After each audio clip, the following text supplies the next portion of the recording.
Assalamualaikum warahmatullahi wabarakatuh. Ashama harka fuun eekam jirtan dhaggeeffattoonni YouTube channel Soofuma Rabbii bakkuma jirtanitti nageenyi kan koo isin haadha qabachaa har'as barnoota haarawaan walitti deebinee jirra.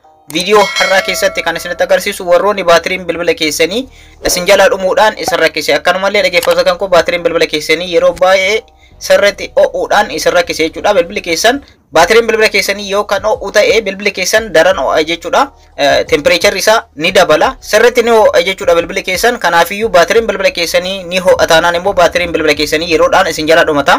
Kana qofaa miti dhaggeeffattoota kan koo baatiriin bilbila keessanii illee dadhabaa deema jechuudha. So kanaafiyyuu viidiyoo har'aa keessatti kan isinitti agarsiisu akkamitti baatirii bilbila keessanii haaromsuu akkaataa ittiin dandeessanii fi baatiriin bilbila keessanii o'uudhaan yoo kan isin rakkisu ta'e steeppii amma har'a isinitti agarsiisu kanatti fayyadamtanii baatirii bilbila keessanii optimized gochuu ni dandeessan yookaan haaromsuu ni dandeessan jechuudha.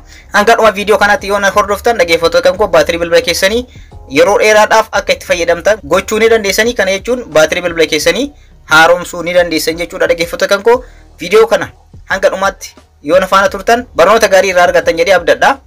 Ani mo'edha channel kan koo Soofuma Rabbii irraa warroonni yeroo jalqabaatiif gara YouTube channel kanaatti dhuftan subscribe gochuudhaan gara maatiiwwan keenyaatti dabalamaadha. Akkanumallee mallattoo notification all irra gochuu hin irraanfatinaadha. Viidiyoo kana like share gochuudhaan hiriyoota keessaniin na dhaqqaba. Amma gara barnoota keenyaatti ceena.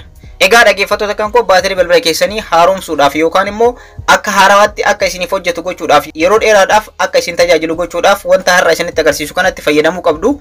Kanaafiyyuu wanta har'a isinitti agarsiisu kana fayyadamuudhaan baatiriin bilbila keessanii yeroo dheeraadhaaf akka isin tajaajilu gochuu ni dandeessan. Akkanumallee baatirii bilbila keessanii haaromsuu ni dandeessan.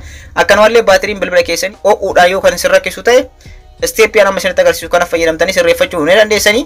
Kanas gochuudhaaf egaa koodii tokkodha jechuudha kan itti fayyadamtan. Koodii kanatti fayyadamtaniiti yeroo dheeraadhaaf baatiriin bilbila keessanii akka turu haaromsuu kan dandeessan jechuudha. Kanaafiyyuu bakka itti namaa bilbiltan kana irra ni seentan jechuudha. Foon kool ka jennu jechuudha. Bakkuma itti namaa bilbiltan kana irra ni seentu.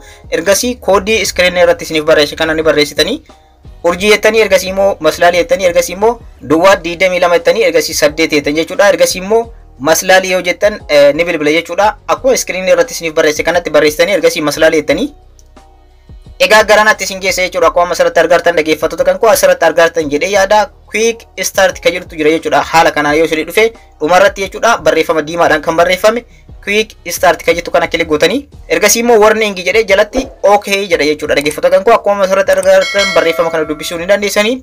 Kaappaasitiin baatirii bilbila keessanillee akka haaromsamu gochuu ni dandeessanii bifa kanaan jechuudha. Dhaggeeffattoota kan koo reset gochuudhaan ergasii okay gootanii baatiriin bilbila keessanii bifa haarawaan akka haaromsamu gochuu ni dandeessanii. Kana gochuudhaan immoo faayidaan isin argattan yeroo dheeraadhaaf baatiriin bilbila keessanii akka isin tajaajilu gochuu ni dandeessanii. Egaa okay weettan asirratti dhaggeeffattoota kan koo bilbilli keessan ofii isaatii of cufee of bana jechuudha. Yeroo kanatti baatiriin bilbila keessanii isiniif haaromsa bifa haarawaan baatiriin bilbila keessanii yeroo dheeraadhaaf isiniif tura. Kanaan dura immoo baatiriin bilbila keessanii o'aa yoo tures egaa bifuma salphaa ta'een jechuudha. Dhaggeeffattoota kan koo akka hin o'ine gochuu ni dandeessanii.